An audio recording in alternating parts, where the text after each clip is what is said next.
समय एक लाइन कही थी, मैं उसे बार बार कहूँगा।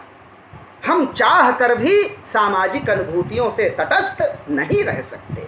समाज परिवर्तनशील है, समाज गत्यात्मक है, और इस परिवर्तनशीलता और गत्यात्मकता का प्रभाव कविता पर पड़ता है, शास्त्र पर भी पड़ता है। हाँ, पड़ा मित्रों, 11वीं शताब्दी में आचार्य कुंतक जो मेरे प्रिय हैं, मैंने पहले के भी कभी व्याख्यानों में कहा होगा, महान आचार्य कुंतक आते हैं। मुझे लगता है कुंतक सबसे सही बात कहते हैं। क्या कहते हैं?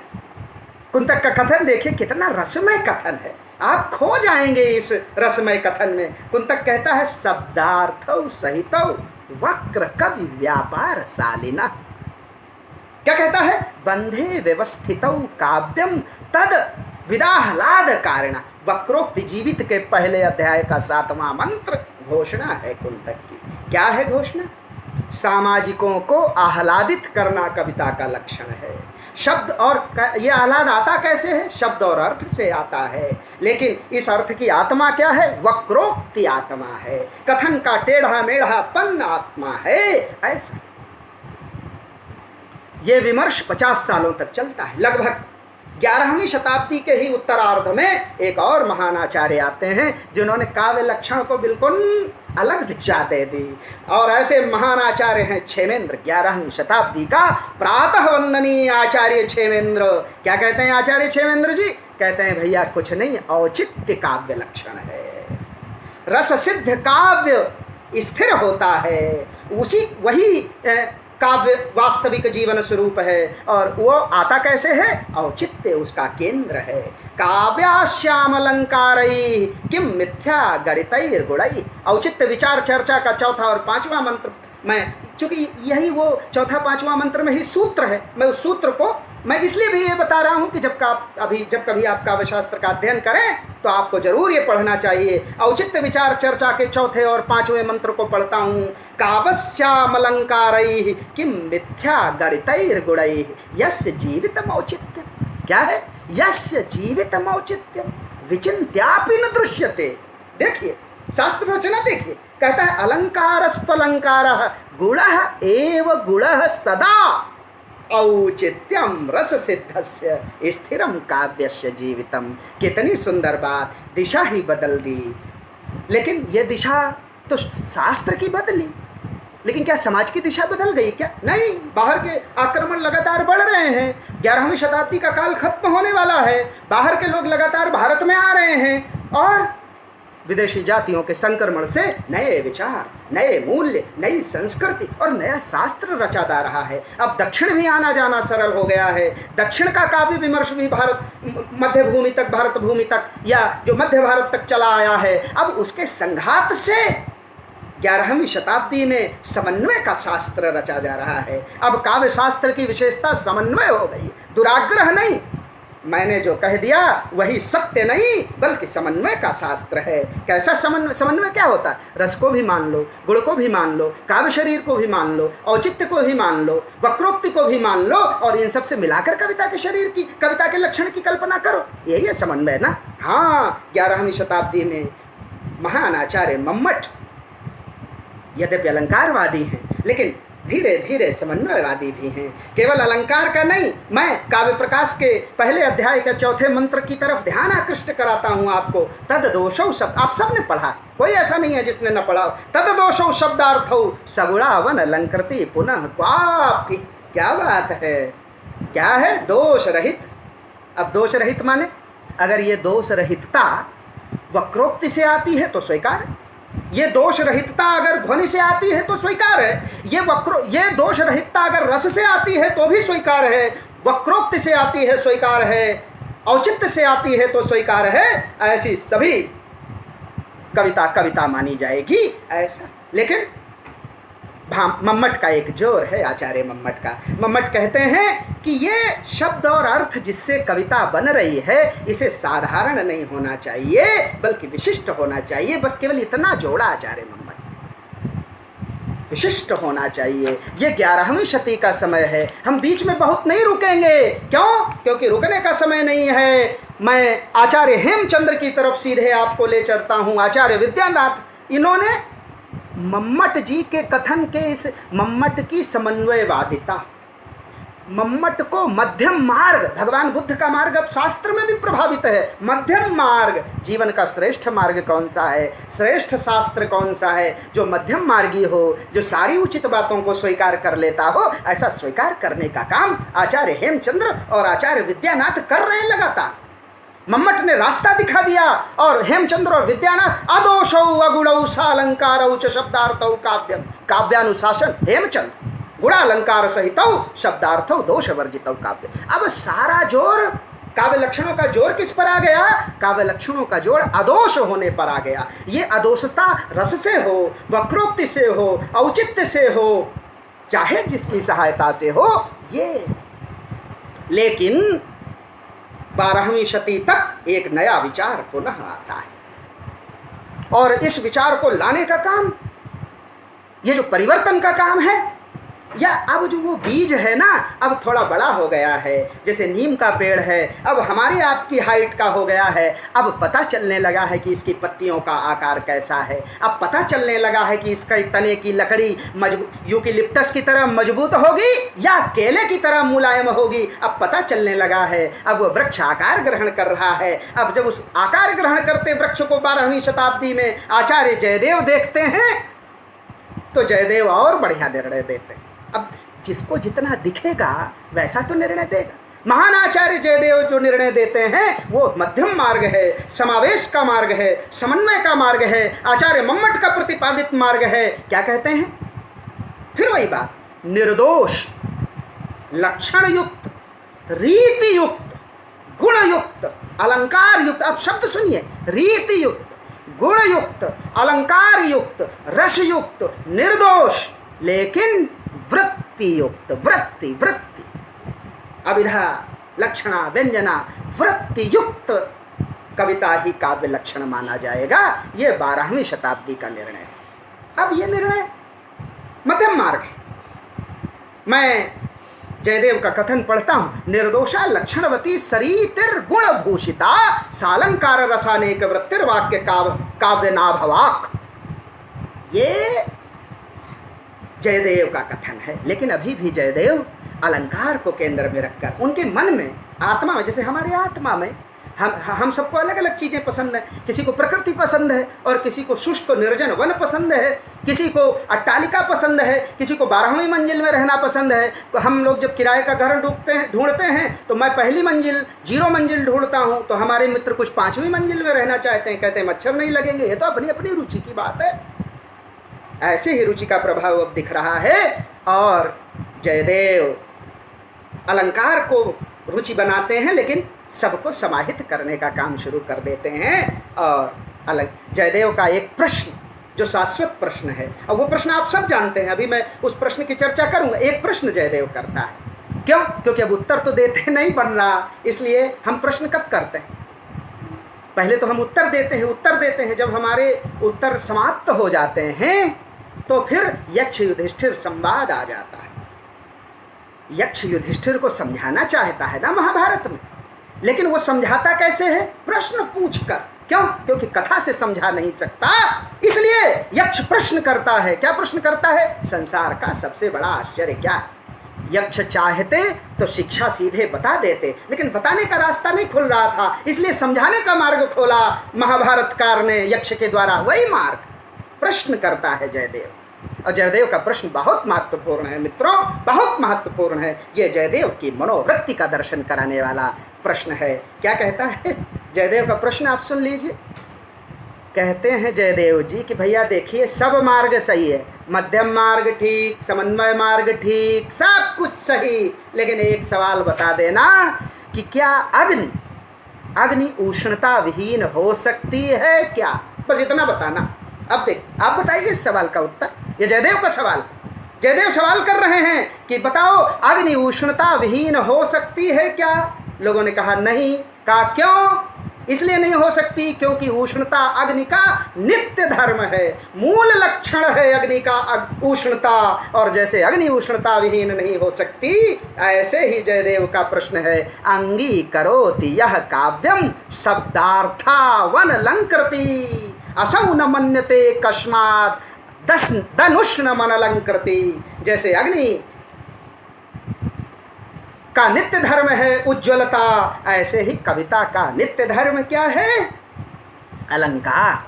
कविता सजी नहीं होगी ना, सुंदर नहीं होगी तो ये कविता का नित्य धर्म है भैया, अच्छी ही नहीं लगेगी। शुष्क कविता किसे अच्छी लगती? आधुनिक कविता को हम क्यों नहीं पढ़ते? आधुनिक कविता से हमारा पाठक क्यों दूर भागता है? आधुनिक कविता हमारे गांवों तक क्यों नहीं जा पाई और जा ही नहीं पाई? चुंबक का अब जो नया संबंध कविता और पाठक का बना है वो चुंबक का, पहले संबंध भी चुंबक का था, अभी भी संबंध चुंबक का है, लेकिन पहले नॉर्थ और साउथ ध्रुव थे, पाठक और कवि दोनों चिपकते थे, अभी दोनों एक ही ध्रुव बन गए, दोनों नार्थ हैं। नार्थ को पास ले जाओगे तो क्या होगा? दोनों दूर भागेंगे। ऐसा आधुनिक कविता से भागने का संस्कार, आप बताइए, मैं सवाल कर रहा हूं आपसे, दिखता है कि नहीं? क्यों दिखता है भाई? क्योंकि ऐसा बना दिया है, रचा दिया है। उसका सूत्र 12वीं शताब्दी के इस महान आचार्य जयदेव के इस प्रश्न में आप उसका उत्तर ढूंढने का प्रयास करिएगा। मैं 14वीं शताब्दी की तरफ आपको ले चलता हूं। 13वीं शताब्दी तक यही विमर्श चलता रहा और 14वीं शताब्दी में अब हम सबके आदर्श और भरत से, आचार्य भरत से प्रेरणा लेने वाले महान आचार्य विश्वनाथ आते हैं। साहित्य दर्पण की विश्वनाथ ने रचना का नाम काव्यालंकार क्यों नहीं रखा? काव्यालंकार सूत्रवृत्ति क्यों नहीं रखा? काव्यादर्श क्यों नहीं रखा? काव्यालंकार संग्रह क्यों नहीं रखा? अलंकार सर्वस्व क्यों नहीं रखा? क्या नाम रखा आचार्य विश्वनाथ ने अपने ग्रंथ का? साहित्य दर्पण। वाह, क्या क्या, देखिए मेधा, देखिए साहित्य दर्पण की तरह है। अरे पाठक जाओ और उस दर्पण में अपना चेहरा निहार लो, जाओ देख लो अपने को। ऐसा साहित्य, ऐसा काव्य शास्त्र रचा महान आचार्य विश्वनाथ ने। कहा दर्पण रचा, उन्होंने शास्त्र नहीं रचा, दर्पण रचा। दर्पण, जाओ और उस दर्पण में अपने को देख लो। क्या बात! देखिए आप, हमारे महान आचार्य, ये सब प्रातः स्मरणीय हैं, वंदनीय आचार्य हैं। अभी तक क्या ग्रंथ रचे जा रहे थे आप बताइए? मैं बार बार पढ़ रहा हूँ, काव्यादर्श, काव्यालंकार सूत्रवृत्ति, काव्यालंकार, अलंकार सर्वस्व, काव्यालंकार संग्रह, काव्यालंकार, यही सब तो ग्रंथ थे। काव्यानुशासन हेमचंद्र का। लेकिन अब 14वीं शताब्दी में ग्रंथ का नाम, लक्षण तो बदला ही साहब, ग्रंथ का नाम भी। आचार्य विश्वनाथ ने कहा कि शास्त्र नहीं रच रहा, दर्पण रच रहा हूं। दर्पण में वही दिखेगा जो सत्य होगा। और साहित्य दर्पण में क्या दिखा? वाक्यम रसात्मकम काव्यम। और विश्वनाथ ने कहा कि भैया अब विमर्श की गुंजाइश नहीं है। दर्पण में जो दिख रहा है उसे झुठला सकते हैं आप। हमारी नाक, मेरी नाक मोटी है, बड़ी है, मेरी आंखें बड़ी हैं, दर्पण में मुझे छोटी दिखेंगी क्या? मैं फेसबुक पर बोल रहा हूँ, मेरी नाक जो है वही दिखेगी कि आप कुछ और देख लेंगे? मेरे बाल काले हैं, जो कि वास्तव में काले हैं, डाई नहीं हैं, लेकिन जो है वही दिखेंगे कि नहीं? हाँ, डाई करके कुछ रंग चुन लेते हैं हम अपने बालों को, थोड़ा कोशिश कर लेते हैं, ऐसा नहीं है।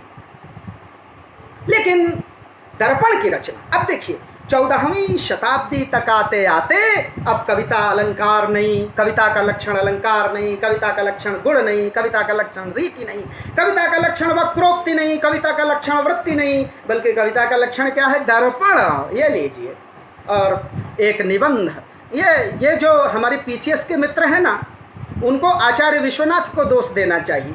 हमारे जो हाई स्कूल इंटर के परीक्षार्थी हैं बीए के, उनको आचार्य विश्वनाथ को दोष देना चाहिए। विश्वनाथ ने पहली बार कहा कि साहित्य समाज का दर्पण है, और हम सब लोगों ने चुरा लिया आचार्य विश्वनाथ से। अब हम परीक्षा में पूछते हैं साहित्य समाज का दर्पण है, उत्तर लिखिए, उत्तर लिखिए। आपका मन करे आप कोस सकते हैं आचार्य विश्वनाथ को कि हे आचार्य, क्यों ऐसा दर्पण रचा, हम लोगों के लिए, परीक्षार्थियों के लिए संकट पैदा किया। ऐसा आचार्य विश्वनाथ 14वीं शताब्दी से 16वीं शताब्दी तक यही दर्पण की मनोवृत्ति चलती रही। दर्पण में जो दिखेगा वही सच होगा।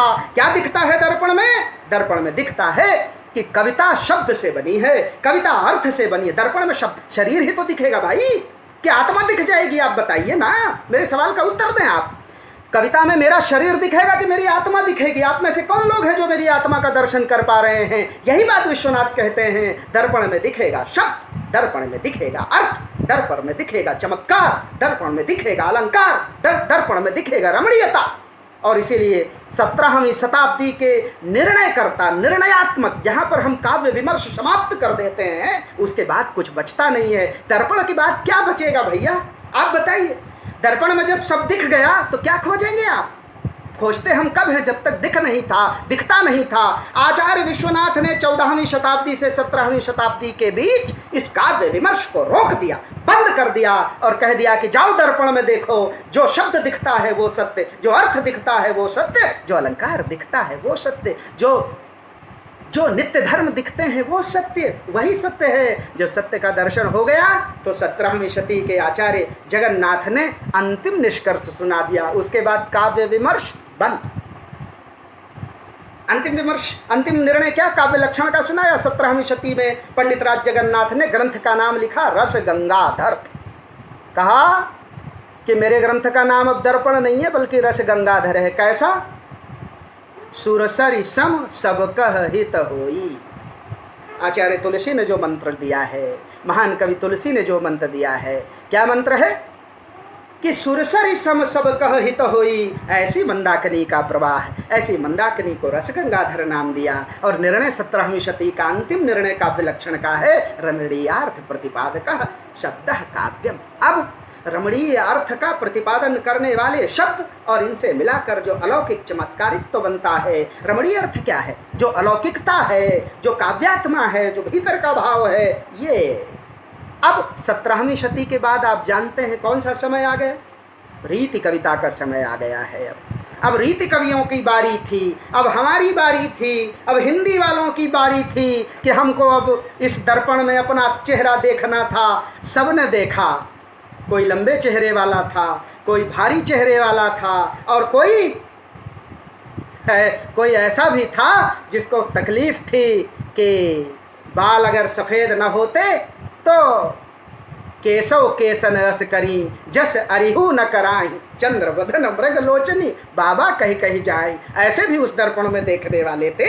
ये 17वीं शती के बाद का समय है। 18वीं शती में, 17वीं और 18वीं शती में संस्कृत के आचार्यों की तरह रीतिकाल के कवियों ने भी विमर्श किया। लेकिन मुझे कहने में कोई संकोच नहीं है मुझे कि रीतिकाल के कवियों ने कोई नया काम नहीं किया, केवल संस्कृत के आचार्यों की नकल उतार दी। उससे ज्यादा बड़ा काम तो आचार्य तुलसी ने किया। 15वीं 16वीं शताब्दी का ये पंडित राज जगन्नाथ के आसपास का व्यक्ति कहता है सखर सुकोमल मंजू। कविता क्या है? सखर सुकोमल मंजू। रामचरितमानस सखर सुकोमल मंजू, दोष रहित दूषण सहित। दोष मुक्त हो और दूषण हो, आभूषण हो, अलंकार हो, सौंदर्य हो, तो यही कविता है। लेकिन रीतिकाल के और तुलसीदास की वो पंक्ति के बिना बात नहीं पूरी होगी। मैंने अभी कहा भी, नाम दिया आचार्य विश्वनाथ ने रस गंगाधर और तुलसी ने परिभाषा दी कीरा की भनित भूति भली सोई सुरसरि सब कह हित होई। रामचरितमानस में यहाँ आकर रस गंगाधर का समकालीन विमर्श चुप हो जाता है। अब हिंदी के कवियों की बारी थी, उन्होंने कोई नया काम नहीं किया। बुरा नहीं मानिएगा, कोई श्रोता मेरी बात का बुरा नहीं मानेगा, कोई नहीं। केशव ने कहा यद्यपि सुजात सुलक्षणी सुवर्ण सरस सुव्रत भूषण बिनु न विराजई कविता बनिता मित्र। कोई नई बात है क्या इसमें? आप बताइए, कोई नई बात है क्या? चिंतामणि ने मम्मट की नकल करके सगुणालंकारन सहित दोष रहित जो होई शब्द अर्थ ताको कवित कहत विबुध सब कोई बत कहाऊ रस में जू है कवित कहावे सोई। कवि कुल कल्प तरु से मैं पढ़ रहा। किसकी रचना है? चिंतामणि की रचना। कवि कुल कल्पतरु में कुछ नहीं, मम्मट का शब्दार्थ कर दिया। कुलपति ने भी यही काम किया। मैं रीतिकाल के विमर्श को समय देने का आवश्यकता नहीं है, क्योंकि कोई नया काम नहीं। कुलपति के रस रहस्य से आप सूत्र पकड़ लीजिए। रस रहस्य में कुलपति ने कुछ नहीं, वही संस्कृत के आज जगते अद्भुत सुख सदन रस रहस्य। कुलपति का रस रहस्य सुनिए क्या कहता है, कैसी बढ़िया नकल उतारा। जगते अद्भुत सुख सदन अशब्दरु अर्थ कवित यह लक्षण मैंने कियो समुझ ग्रंथ बहुचित्त। अरे आपने क्या लक्षण किया? ये तो लक्षण आपने उतार दिया है। सोमनाथ ने भी यही बात कही। आचार्य सोमनाथ रीति कविता का कवि है। यही बात, क्या बात कही? सगुण पदार्थ दोष बिनु पिंगल मत अवरुद्ध भूषण जुत कवि कर्म जो सो कवित्त कहि सुत। कोई नई बात नहीं। थोड़ा नयापन भिखारी जी में। भिखारी जी को मैं पढ़ता हूँ, मुझे अच्छा लगता है। भिखारी दास ने थोड़ा सा मध्यम मार्ग चुना। अभी ये तो हमारे देव हों, चाहे कुलपति हों, चाहे सोमनाथ हों, चाहे चिंतामणि हों, चाहे केशव हों, ये लोग अभी भी एकांगी हैं। भिखारी दास ने वही मार्ग अपनाया जो 16वीं 14वीं शताब्दी में मध्यम मार्ग पैदा हो रहा था। क्या कहते हैं भिखारी दास? सबसे महत्वपूर्ण है भिखारी दास का कथन, जाने पदार्थ भूषण मूल, ध्यान से सुनिएगा, जाने पदार्थ भूषण मूल, रसांग पराघन मैं मति झाकी, सो धुनि अर्थन वाक्यन ले गुण, शब्द अलंकृत सो रति पाकी। क्या बात कही। लेकिन फिर देव का नाम, देव और बिहारी का हमने द्वंद्व पढ़ा है। शब्द रसायन का नाम आपने सुना होगा। शब्द रसायन में बताइए, देव इतना बड़ा आचार्य, और जब नकल लिखता है, संस्कृत का अर्थ लिख देता है, तो मेरे जैसे पाठक को क्षोभ होता है। देव का शब्द सुनिए, आप बिल्कुल मम्मट आपको याद आ जाएंगे, पीछे के शास्त्री याद, काव्य शास्त्री याद आ जाएंगे। मैं थोड़ा स्लो पढ़ता हूँ देव का कथन, क्योंकि महत्वपूर्ण है, हमें परीक्षाओं में लिखना रहता है। शब्द सुमति मुख ते कढ़ें, शब्द सुमति मुख ते कढ़ें, लय पद वचननि अर्थ, लय पद वचननि अर्थ, अछंद भाव। फिर से सुनिएगा, छंद भाव भूषण सरस, सो कही काव्य समर्थ। इतने पर चुप नहीं होते हैं देव जी, शब्द रसायन इतने पर मौन नहीं होती। एक और लाइन जोड़ती है, कहती है काव्य सार शब्दार्थ को। अब जब देव ऐसी बात कह रहे हैं तो देव आधुनिक काल के काव्य शास्त्र विमर्श की पृष्ठभूमि खड़ी कर रहे हैं। नई समीक्षा जिन मूल्यों को लेकर आगे चलती है, देव उनकी पृष्ठभूमि रच रहे हैं। इसलिए देव में मुझे सूत्र नजर आता है, शब्द रसायन में मुझे सूत्र नजर आता है। आधुनिक काव्य शास्त्री, आधुनिक काल के आचार्य जो विमर्श करते हैं, मुझे देव में उसका सूत्र नजर आता है। काव्य सार शब्दार्थ को रसते ही काव्य सुसार। देव और श्रीपति, ये दोनों मुझे रीति कविता में तब भी महत्वपूर्ण लगते हैं।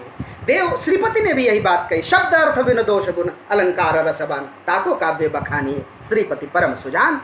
यही बात प्रताप शाही काव्य विलास में कहते हैं, यही बात काव्य रसायन में देव कहते हैं, यही बात शब्द रसायन में देव कहते हैं। यानी अब नए काव्य शास्त्र का विमर्श, नए काव्य लक्षणों का आविर्भाव हो रहा है मित्रों। और कौन से हैं नए नए काव्य लक्षण? ये नए काव्य लक्षण हैं कि अब शब्द जीव है।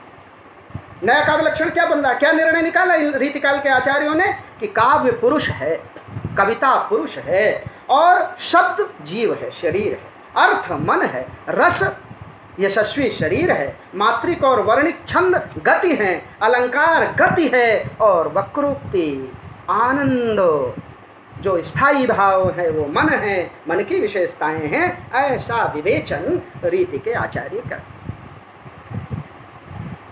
यानी कहने का मतलब यह है कि रीति के आचार्यों ने परंपरा को अपना लिया, लेकिन आधुनिक काल के आचार्य चूंकि विचारक हैं। मैं रसज्ञ रंजन का नाम लेना चाहता। रसज्ञ रंजन ग्रंथ आपने पढ़ा होगा, और नहीं पढ़ा हो तो पढ़िएगा। आचार्य महावीर प्रसाद द्विवेदी जी का है। उन्होंने बिल्कुल दिशा ही बदल दी।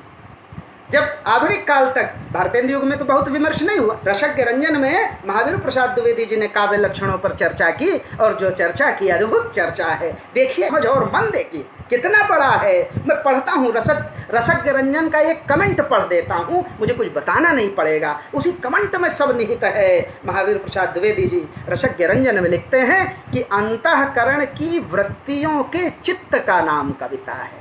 अब आचार्य शुक्ल को आप याद करिएगा, उससे पहले हजारी कह रहे हैं कि अंतःकरण की वृत्तियों के चित्र का नाम कविता है। साहब कविता की लक्षण बदल गया। अब आचार्य शुक्ल ने इसे पकड़ लिया। आगे कहते हैं महावीर प्रसाद जी, कविता प्रभावशाली रचना है जो पाठक या श्रोता के मन पर आनंदमयी प्रभाव डालती है, डिप्रेशन वाला प्रभाव नहीं। विशेष ध्यान दीजिएगा, मैं आपका ध्यान आनंद का प्रभाव। कोई कविता पढ़कर तुम्हारा मन निराशा से भर गया, वो कविता नहीं है, वो अधोगामिनी कविता है। कोई कविता पढ़कर तुम्हारे मन में करुणा की जगह प्रेम की जगह, दया की जगह ममता की जगह, उदारता की जगह विभत्स और घृणा भाव पैदा होता है, वितृष्णा भाव पैदा होता है, डिप्रेशन पैदा हो जाए और तुम अनर्थ करने लगो, तो कविता है क्या? नहीं। फिर इसीलिए, और रसज्ञ रंजन की ये अंतिम पंक्ति जरूर सुन लीजिए, महावीर प्रसाद जी ने बड़ा विचार करके लिखा है।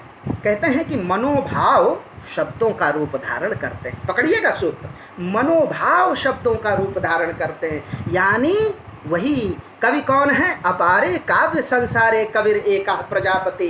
प्रजापति है कवि, उस प्रजापति के मन में जैसे भाव होंगे, यानी अगर किसी के मन में कूड़ा है मित्रों, तो वो कूड़ा का वमन करेगा और वो उस वमन की गंध से समाज आच्छादित हो जाएगा। और मुझे तकलीफ है ये कहते हुए कि इस प्रकार का अपशिष्ट इस समय बह रहा। हजारी प्रसाद जी ने ध्यान दिलाया है, मनोभाव शब्दों का रूप धारण करते हैं। मनोभाव तुम्हारा जैसा होगा, मनोभाव कवि का जैसा होगा, वैसी कविता बनेगी। और इसी सूत्र को पकड़कर आचार्य शुक्ल आ जाते हैं। आचार्य शुक्ल ने जो काव्य लक्षण कहा, उन्होंने बड़ी व्यापक समीक्षा की है, रस को केंद्र में रखा।